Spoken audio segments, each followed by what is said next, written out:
믿음방패TV 함용식입니다. 어제 미국이 우리나라에 주한미군 방위비 분담금으로 50억 달러, 6조 원을 요구했다는 뉴스가 떠가지고 아주 그냥 난리가 났죠.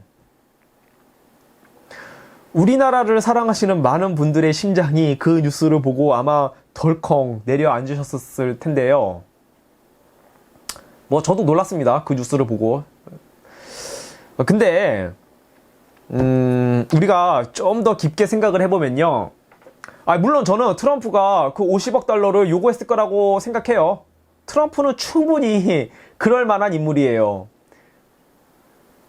하여튼 파격적인 인물이에요. 트럼프는 파격적이고, 특히 협상을 하는 데 있어서는 상대방이 그 생각하는 수준을 뛰어넘는 그런 전략을 펴는 사람이니까 분명히 그 50억 달러를 요구했을 겁니다. 트럼프는.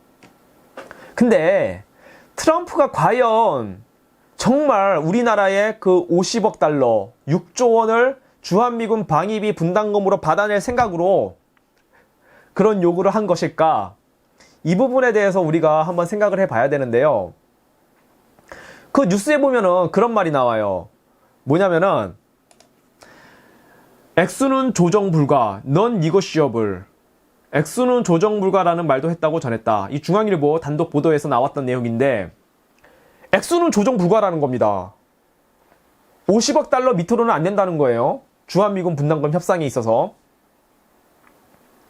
자, 그러면은 이 50억 달러를 요구했는데 문재인 정부가 이거 안 받아줄 거 아니에요. 50억 달러. 이걸 누가 받아줘요? 문재인 정부 아니더라도 다른 정권이더라도 50억 달러를 누가 받아줍니까? 그렇잖아요. 자, 그러면은 트럼프 정부가 50억 달러를 요구했는데 문재인 정부가 안 받아줄 거예요. 그러면 협상이 깨지면은 주한미군 빼야 되잖아요. 그죠? 근데 주한미군을 빼면 어떻게 됩니까? 그건 사실상 한미 동맹이 깨지는 겁니다. 자, 한미 동맹을 정말 트럼프가 깰 생각으로 깰 걸 각오하고 이런 얘기를 했겠습니까? 이 부분에 대해서 우리가 한번 생각을 해봐야 돼요. 일단은 여러분들 기억나실 거예요. 지난 6월 한 중순쯤에 지난달에 미 의회에서 법안이 하나 통과됐습니다. 국방수권법 기억나시죠? 그 국방수권법에서 주한미군을 28,500명 이하로 줄일 수 없다라고 규정을 해놨어요. 줄일 수 없다라기보다는 그 내용을 정확하게 보면요. 자, Fiscal Year 2020 회계연도 2020년 National Defense Authorization Act 국방수권법이라는 뜻이죠. 섹션 1251 그 내용을 보면은 국방부 장관이 미 의회에 국방위원회에 필요하다고 확인해준 날로부터 90일까지 대한민국 영토에 주둔 중인 미군의 총 인원수를 28,500명 이하로 줄이는 데 있어서 본 법안이 허락하는 어떤 자금도 사용될 수 없다. 설명이 좀 복잡한데요. 쉽게 말해서 주한미군 현재 28,500명 정도가 주둔하고 있는데 그 주둔군을 28,500명 이하로 줄이려면은 미 국방부 장관이 미 의회에 가서 미 의회에 국방위원회가 있을 거 아니에요. 그 국방위원회 의원들한테 설명을 해주고 허락을 받은 다음에야 주한미군을 28,500명 이하로 줄일 수 있다. 그런 뜻이에요. 여하튼 주한미군을 28,500명 밑으로 줄이는 게 쉽지가 않습니다. 일단은 지금 베이스가 깔려있는 상태가. 그러니까 미국이 우리나라가 이렇게 문재인 정부가 이렇게 미국 말을 안 듣는데도 미국이 그래도 참 그 마음씨가 착한 거예요. 우리가 그걸 좀 인정을 해줘야 돼요.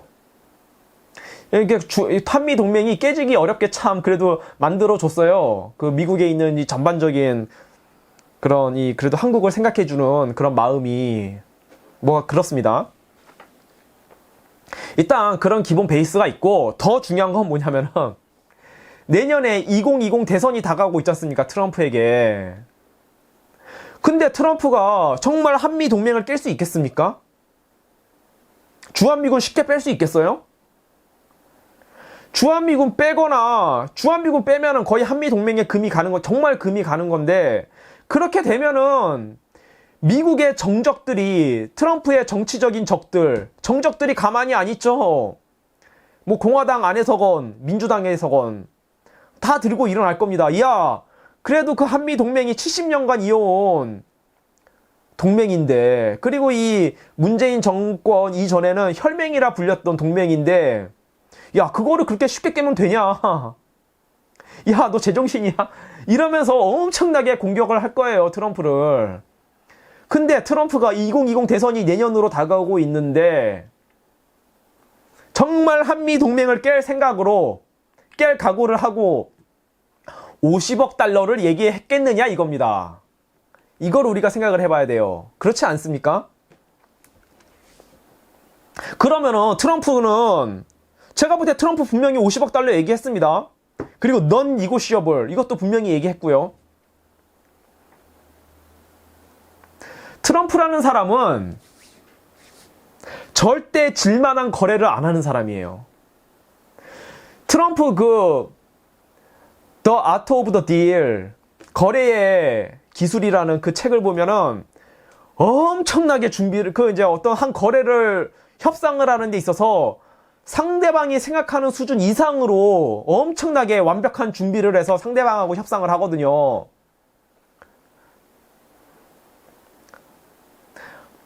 절대 질만한 협상을 안 하는 사람이 트럼프입니다. 근데 트럼프가 문재인한테 넌 니고시어블, 50억 달러 밑으로는 협상 안 돼, 이렇게 말을 하면서 청구서를 들이밀었다 이겁니다. 트럼프가 왜 이렇게 했겠습니까? 문재인이 뭔가 거절할 수 없는 어떤 약점을 쥐고 그렇게 한 거죠. 그러면 그 문재인의 약점은 무엇이냐? 많은 분들이 짐작하실 수 있겠지만, 제가 짐작하기로도 분명히 문재인의 약점은 이걸 겁니다. 문재인 정부가 그동안 김정은 정권하고 둘이 짝짝꿍으로 해먹은 것, 불법을 저지른 것, 아마도 그걸 거예요. 제가 생각하기로. 지금까지 미국 언론들이 어떤 특별한 어떤 계기가 되면은 뉴스를 뻥뻥 터트리곤 했습니다. 가령 이런 뉴스죠. 북한의 그 석탄들이 한국으로 불법 밀수입된 증거가 있다. 그런 정황이 보인다. 이런 뉴스. 그건 실제 증거가 나왔고요. 그리고 북한으로 정제유가 밀수출되는데 그 불법 환적하는 데 있어서 한국의 배들이 자꾸 거론이 되고 한국의 어떤 회사들이 자꾸 등장한다. 이런 뉴스. 그리고 김정은한테 메르세데스 벤츠 마이바흐 S600 최고급 벤츠 승용차가 김정은까지 흘러 들어간 그 증거가 있는데, 거기에 한국인들 이름이 자꾸 등장하고 한국 회사 이름이 자꾸 나온다. 이런 뉴스가 나오지 않습니까? 어떤 특별한 일이 생기면은. 가령 트럼프가 한국에 오기 전이라든가 존 볼턴이 한국에 오기 전이라든가 그 일주일 전, 2주일 전쯤에 자꾸 이런 뉴스가 터져 왔었어요. 지금까지. 그렇지 않습니까? 그러니까 이거는 트럼프 행정부가 분명히 문재인 정부의 대공영이점 관련 증거들을 손에 쥐고 있다 라고 우리가 추측해 볼 수 있는 겁니다. 아마도 북한의 석탄이 한국으로 밀수입되고 한국의 정제유가 북한으로 밀수출되고, 그리고 메르세데스 벤츠 같은 그 사치품이 북한 김정은 손으로 자꾸 흘러 들어가고, 이런 일들이 벌어지는 데 있어서 과연 문재인 정부가 뒤를 봐주고 있는 것이 아니냐, 이 의혹들에 대한 증거가 트럼프 손안에 있다 그 말입니다. 있을 것 같다 그 말입니다. 이거를 트럼프가 아마 문재인한테 들이밀었을 거예요. 그러니까 존 볼턴이 며칠 전에 한국에 왔는데 문재인이가 안 만난 거 아니에요. 볼턴이 그런 증거를 들이밀고 협박을, 뭐 사실상의 협박이죠, 협박. 말 들을래, 안 들을래. 이렇게 얘기하는 거를 대통령의 그 입장에서 듣고 싶겠습니까? 그러니까 안 만났을 거라고 저는 생각을 해요. 문재인이가 존 볼턴을 안 만났을 거라고.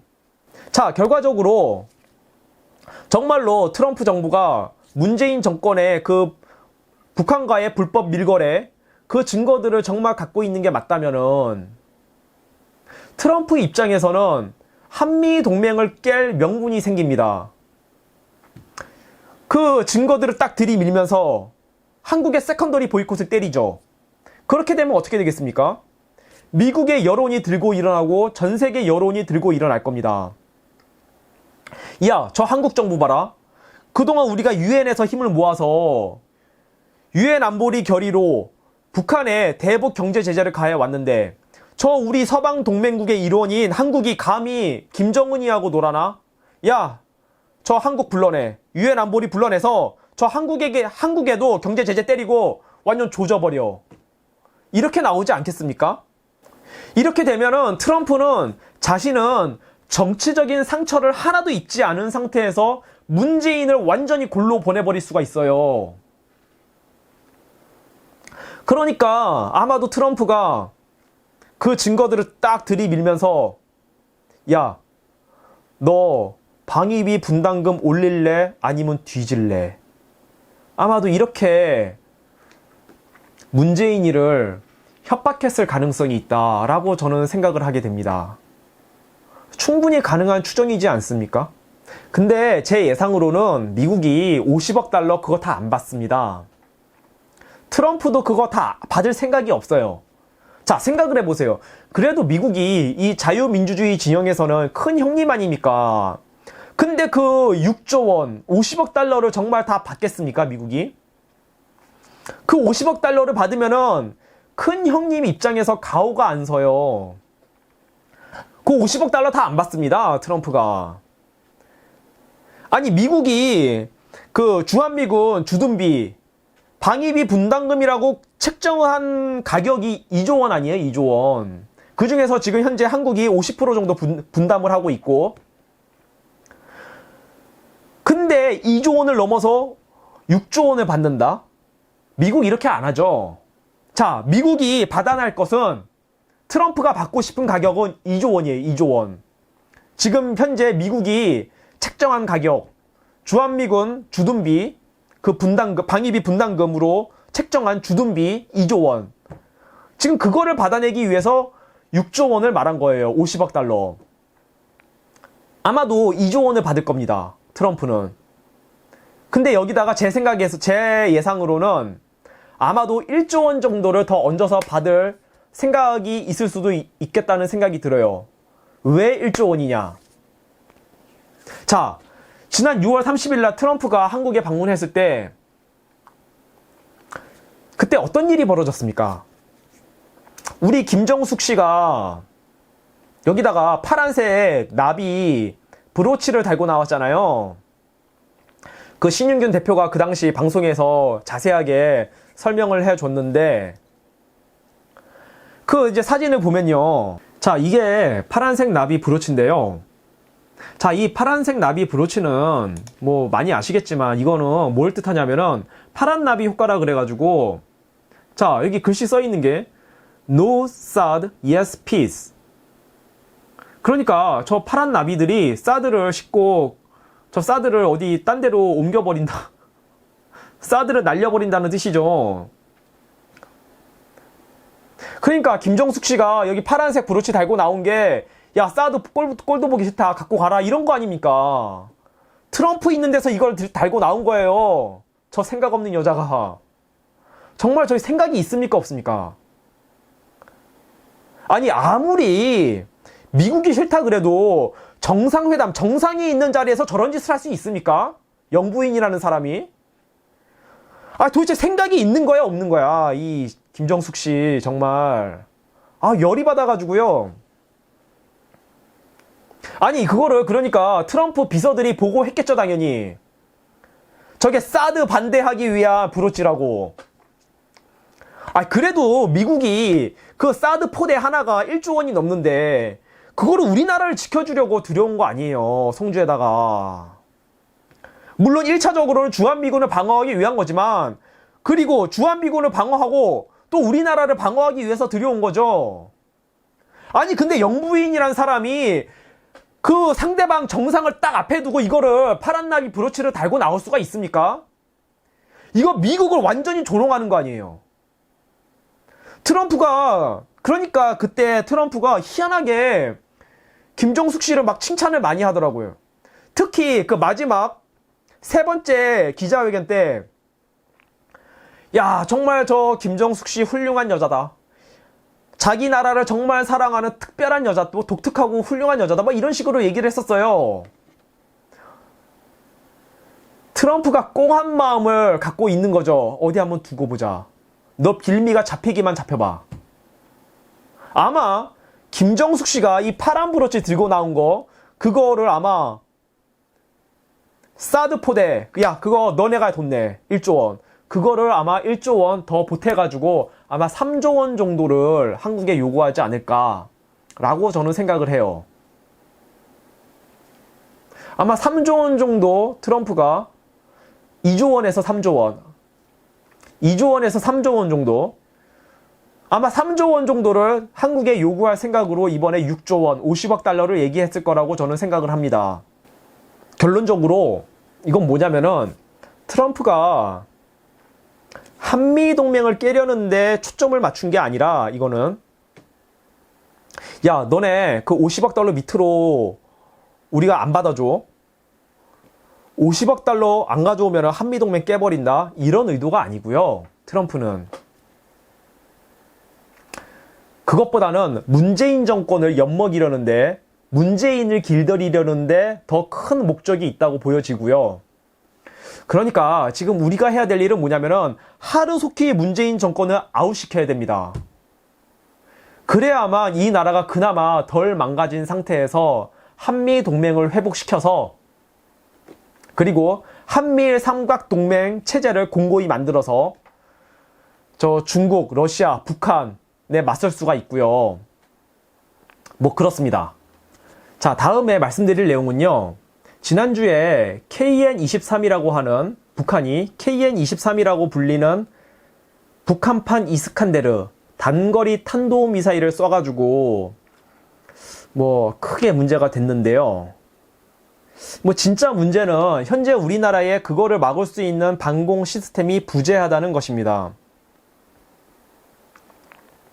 뭐 이것 때문에 지금 많은 분들이 걱정을 하시죠. 근데 제가 볼 때 이거를 막을 수 있는 방공 시스템이 있기는 있어요. 물론 우리나라에 있는 건 아니고요.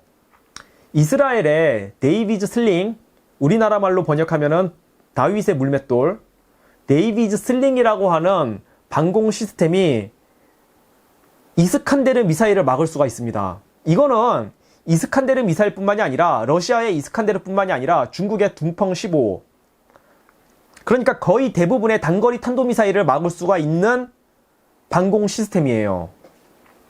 제가 그거를 좀 소개해드리고 싶어서 지금 말씀드리려는 건데, 일단은 이스칸데르 미사일에 대해서 조금 알아보자면은, 뭐 이제 많은 분들이 많이 아시겠지만,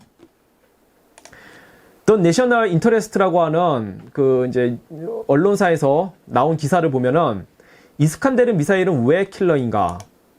여기 보면은 기사 내용은요, 이스칸데르는 미사일 방어를 회피하기 위해 고안되었다. 미사일 뚜렛에 따르면, 이 미사일 뚜렛이라는 것은 미 국방부의 미사일 연구 어떤 기관을 얘기하는 겁니다. 미사일 뚜렛에 따르면 이스칸데르는 종말 단계에서 30G가 넘는 회피 기동을 할 수 있다. 또한 미끼가 설치되어 요격 미사일을 속일 수도 있다. 이처럼 이스칸데르는 현존 미사일 방어 기술로는 요격하기가 매우 힘들다. 자, 여기 미끼, 디코이, 요거를 한번 기억을 해두고 계시고요.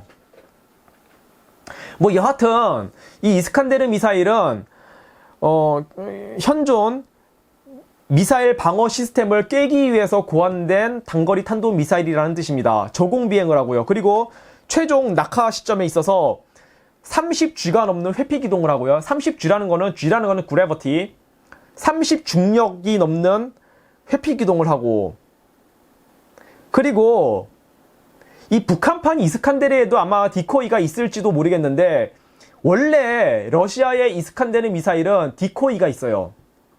미끼가 있어가지고 그게 마지막에 떨어질 때 그 미끼를 퍼뜨려가지고 이제 요격 미사일로 하여금 혼동스럽게 만드는 역할을 하거든요. 정말 북한판 이스칸데르가 이 디코이 기술까지 갖고 있는지는 모르겠습니다. 근데 원래 이스칸데르 미사일은 요 미끼가 있어요. 지금 현재 우리나라에 들어와 있는 방공 시스템 중에서 미국의 팩3 MSE 버전이 이스칸데르 미사일을 막을 수 있다고 해요. 그리고 우리나라의 철매2 천공 미사일 방공 시스템도 뭐 이스칸데르 미사일을 막을 수 있다고 하는데 일단 그거 제가 잠깐 한번 소개를 해드릴게요. 자, 이 팩3 MSE 버전은요, 미사일 세그먼트 인핸스먼트, 미사일 부분 개량형 버전이라는 뜻입니다. 요거는 날개를 개량하고 신형 에어로켓을 추가해가지고 그 요격 정확성을 높였고요. 그리고 기존 팩3에 비해서 요격 고도하고 거리를 50% 이상 향상시켰다고 합니다. 미사일의 개당 가격은 100억 원이고요. 자, 요거 내용을 보면은 속도가 마하 5가 넘고 아마 마하 6, 7 정도 되는 걸로 알고 있습니다. 그리고 요격 범위는 40km, 최대 40km, 요격 고도는 20에서 50km, 요격 방식은 히트킬, 그리고 액티브 유도. 이 액티브 유도라는 건요, 미사일 자체에서 레이더가 발산이 돼서 자체적으로 유도가 가능한 미사일이라는 뜻이에요. 그러니까 지휘통제소에서 거기서 지상에서 쏘는 레이더로도 유도가 되지만 미사일 자체에서 쏘는 레이더로도 자체적으로 유도가 되는 그런 미사일이라는 뜻입니다. 그리고 다음 사진이 MSAM 천공 블락2, 요게 철매2라고 하는 미사일입니다. 자, 요거는 요격 범위가 최대 40km, 요격 고도는 20에서 40km, 요격 방식은 히트킬, 액티브 유도. 그러니까 요 스펙은 거의 비슷해요. 방금 보셨던 팩3 MSE 버전하고. 근데 요거는 이제 미사일 가격은 조금 싸고요. 미사일 개당 50억 원이라고 합니다. 한 개당. 근데 솔직히 말해서 이 철매2 천공 블락2 요거 여러분 믿을 수 있겠습니까? 요거 믿음이 가요? 믿음이 안 가잖아요.